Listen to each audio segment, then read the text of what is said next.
kerja keluar dari rumah, jangan tidak berdoa, jangan mengandalkan usaha kita. Usaha kita nggak bisa datangkan rezeki. Yang datang rezeki Allah Subhanahu Wa Taala. Keluar dari rumah, baca doa, Bismillah ya Rob, saya mau keluar nyari nafkah buat anak istri saya. Walaupun kita kerjanya di toko, gajinya harian, tetap doa.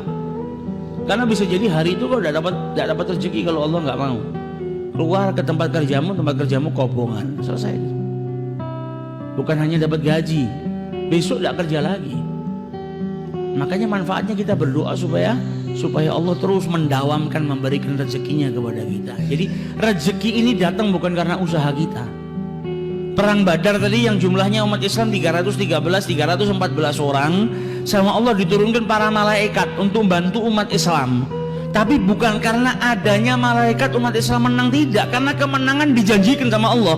Allah mau umat Islam menang, ada nggak ada malaikat menang. Allah turunkan malaikat hanya untuk menenangkan hatinya umat Islam supaya tenang. Orang itu kan kadang tetap mikir toh, wong tolong 314 orang masa bisa menang ngelawan 1000. Tapi dikasih tahu sama Rasulullah, nih loh malaikatnya Allah turun secara bergilir mau bantu umat Islam. Oh, kalau dibantu malaikat ya wes tenang. Jadi tujuannya Allah ini menurunkan malaikat untuk membuat hatinya umat Islam tenang. Kalian ini dibantu sama malaikatnya Allah walaupun jumlah kalian sedikit. Tapi bukan berarti kemenangan itu karena adanya malaikat, tidak. Karena Allah menghendaki mereka menang. Kita dapat rezeki bukan karena upaya kita, bukan karena kerja kita. Keluarnya kita dari rumah itu hanya asbab. Karena Allah tidak mengeluarkan rezeki langsung dijatuhkan ke rumah kita. Asbab, kita layaknya manusia, ada ikhtiarnya, ada sebabnya untuk mengambil rezeki, ada skenarionya lah supaya keluar dari rumah ngambil rezekinya kita di luar rumah, kemudian dibawa pulang. Tapi bukan berarti ikhtiar kita dan asbab yang kita lakukan itu yang datang rezeki, tidak. Ada orang yang nggak pakai asbab, nggak pakai ikhtiar, duduk di rumah rezeki datang kok. Kita pernah Pak, suatu hari pasti sering kita, bukan pernah, sering kita duduk di rumah nggak pakai kerja, nggak nyari makan, ada orang datang mencari berkat, ya kan? Berarti itu kan rezeki, nggak pakai ikhtiar, nggak pakai asbab. Ada orang datang nih, ada mitoni kayak ada berkah pengajian kayak dikirim ke rumah kita. Kadang duduk di rumah tiba-tiba ada tamu datang ngasih buah-buahan, padahal kita nggak ada ikhtiarnya. Nah ini rezeki daripada Allah Subhanahu Wa Taala. Yang terkadang kita diingatkan sama Allah, nih loh, kau tidak pakai ikhtiar saja, kalau Allah menghendaki kau dapat rezeki, dapat. Tapi karena kita ini manusia, ya harus pakai ikhtiar. Tapi bukan berarti ikhtiar itu yang datangkan. Tapi ada daripada kalangan hamba-hambanya Allah yang khusus nggak pakai ikhtiar, rezekinya didatangkan sama Allah Subhanahu Wa Taala. Nah kita nggak bisa, belum sampai derajatnya seperti itu, karena kita tawakal aja masih mikir kok. Tawakal sama Allah masih mikir, iya nek selamat, nek orang selamat piye. Nah tawakalnya kita masih ragu. Lah kalau mereka tawakalnya luar biasa, jadi jauh derajatnya. Sampai dulu pernah Imam Syafi'i ini berbeda pendapat dengan gurunya Imam Malik. Masalah apa? Masalah rezeki. Dalam hadisnya Rasulullah dikatakan, lau annakum tawakkaltum 'alallahi haqqa tawakkulihi, kalau kalian ini benar-benar bertawakal kepada Allah dengan sebaik-baik tawakal, la razaqakum kama yarzuqut thair, kalian pasti akan diberikan rezeki oleh Allah Subhanahu Wa Taala sebagaimana Allah memberikan rezeki kepada burung.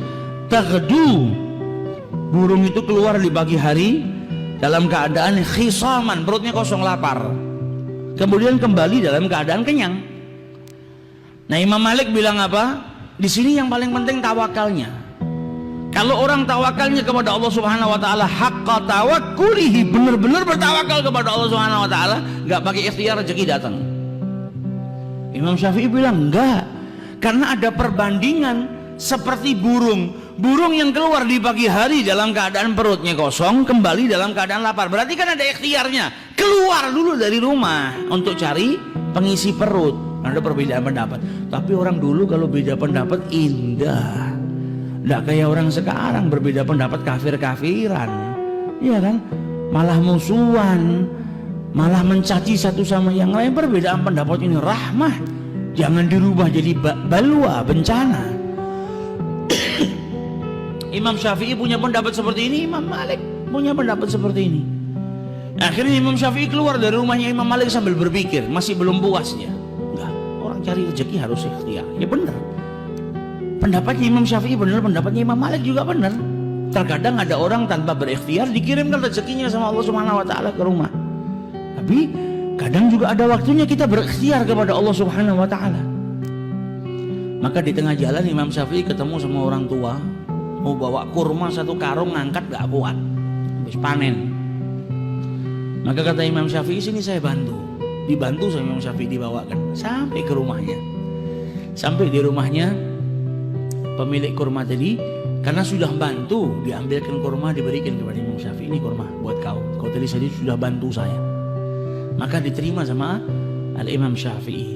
Sambil dia teringat dengan pendapatnya nih, kalau saya tadi nggak ngangkatkan karung kurmanya orang tua ini, ya saya nggak dapat rezeki kurma ini. Tapi karena saya ngangkatkan, ada ikhtiar, saya dapat rezeki ini. Kembali dia ke rumah gurunya mau buktikan, sambil mau ngasih hadiah. Zaman dulu tuh santri kalau dapat kenikmatan yang pertama keinget siapa? Gurunya. Wah, ini saya dapat kurma, saya harus bagi dengan guru saya. Balik ke rumahnya Imam Malik, diberikan setengahnya buat Imam Malik, ini kurma buat engkau, ini kurma buat saya. Saya dapat rezeki tadi, kita bagi setengah, kata Imam Syafi'i. Kemudian diceritakan, ini tadi kalau saya nggak ngangkatkan ya saya nggak dapat. Kata Imam Malik apa? Engkau benar, saya juga benar. Saya nggak pakai keluar dari rumah, nggak pakai nguli, nggak pakai ngangkatkan satu karung, datang sendiri ke rumah saya, kau bawa ke sini. Berarti kan saya benar, nggak pakai tawa, saya nggak pakai ikhtiar dapat kurmanya. Kau juga benar, kau nggak bisa dapatkan kurma ini kecuali kau dengan berikhtiar ngangkatkan kurma ini. Nah ini indah. Satu punya pendapat seperti ini, satu punya pendapat seperti itu. Sampai dulu Ibrahim ibn Adham ketika di masa belajarnya, maka dia dulu seorang peniaga, berdagang. Ketika dia berdagang, di tengah-tengah padang pasir dia lihat ada seekor burung yang jatuh. Maka kemudian dia tunggu, ini kira-kira burung yang jatuh nggak bisa terbang lagi, kan dia butuh makan. Kira-kira rezekinya dikirim nggak sama Allah? Kalau sampai rezekinya dikirim sama Allah Subhanahu wa taala, padahal dia sudah nggak bisa terbang, dia di tengah padang pasir seperti ini, tapi tetap mendapatkan rezeki dari Allah. Besok saya berhenti kerja. Buat apa kerja? Kalau memang rezeki itu dihantarkan. Tapi kalau dia mati, ya sudah saya kerja terus. Kata Ibrahim bin Adham. Ternyata nggak lama dia duduk, dia liatin burung tadi, ada burung datang bawa makanan di mulutnya. Kemudian diberikan kepada burung yang cacat tadi, yang jatuh tadi. Maka dia ngeliat, ya Allah, walaupun dalam keadaan seperti ini Allah tetap mengirimkan rezekinya. Pulang ke rumah, dagangannya taruh gudang, dia tidak mau kerja lagi. Maka apa yang dia lakukan ini terdengar oleh Asyibli, orang soleh di zamannya Ibrahim ibn Adham, walinya Allah.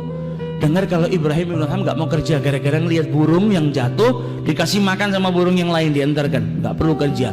Maka didatangi sama Asyibli, ya Ibrahim, saya dengar anda sekarang nggak mau kerja karena kejadian yang anda lihat. Dia benar, jangan, tetap kerja, ikhtiar. Loh, saya nggak perlu ikhtiar, burung tadi saja sudah nggak bisa terbang aja masih dikasih rezekinya sama Allah Ta'ala. Buat apa saya harus berikhtiar? Toh nanti Allah juga ngirimkan rezekinya ke saya.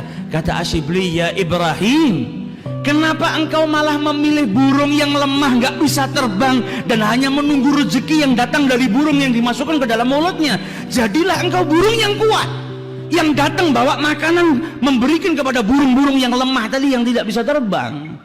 Jangan milih yang lemah, milih burung yang kuat. Jadilah engkau saudagar yang kaya, yang bisa membantu saudara-saudaramu yang lemah. Nah ini yang diajarkan oleh Asyibli. Jadi ya yang seperti itu memang ada, tapi jangan kita milih yang lemah. Jangan milih jadi burung yang patah sayapnya nunggu makanan dari orang, tapi jadilah burung yang bisa terbang kemana-mana mencari rezeki, dan kau berikan kepada saudara-saudaramu yang tidak mampu. Nah ini yang dia mau. Lebih baik kita menjadi burung yang kuat tadi, bisa membantu saudara-saudara kita, daripada menjadi burung yang lemah. Jadi tawakal dan juga ikhtiar. Nah kalau para wali-walinya Allah, kita nggak sampai derajat ke sana. Zikir stino status toh, mau nggak keluar rumah rezeki datang, nggak ada. Yang nggak datang akhirnya omelan istri kita. Jadi lanang nang omah tok ora tau metu. Akhirnya sarapan kita omelan, makan siang kita omelan. Kayak orang yang dulu datang ke kiai ngeluh, kiai, saya tahu tuh salam itu khutbah Jumat itu kan seminggu sekali. Lah kok istri saya tiap pagi sampai malam khutbah terus, nggak pernah berhenti. Lah kui salahmu. Lah kamu yang nggak didik istrimu, kamu yang nggak nyari nafkah, ya akhirnya mulai dari pagi sampai malam khutbah Jumat istrimu. Nah kalau kita nggak ikhtiar, yang ada gitu sarapan kita diomeli bojo, makan siang kita diomeli bojo. Jadi